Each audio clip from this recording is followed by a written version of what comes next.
இதுக்கு நம்ம ஹெல்தி பிரியாணி பண்ணலாம். பயிர் வகையெல்லாம் வச்சு பிரியாணி பண்ணலாம். நைட்டே ஊற வச்சு காலையில் குக்கரில் வேக வச்சு எடுத்தாச்சு.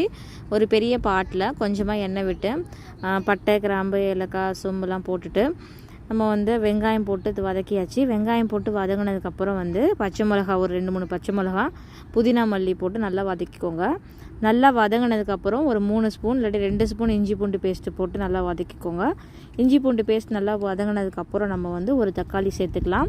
ஒரு தக்காளி சேர்த்து நல்லா வதக்கிக்கோங்க.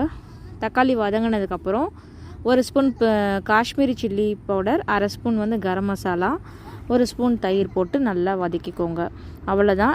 இப்போ நம்ம வந்து வேக வச்ச பயிரெல்லாம் உள்ளே சேர்த்துடலாம். பயிரை உள்ளே சேர்த்து நல்லா மிக்ஸ் பண்ணதுக்கப்புறம் நம்ம வந்து ஊற வச்ச அரிசியை நம்ம மிக்ஸ் பண்ணிவிட்டு தேவையான அளவு தண்ணி ஊற்றிக்கோங்க. அவ்வளோதான். தண்ணி நல்லா கொதிஞ்சு நல்லா தண்ணி பிரிஞ்சு வந்ததுக்கப்புறம் நம்ம வந்து தம் போட்டுற வேண்டிதான்.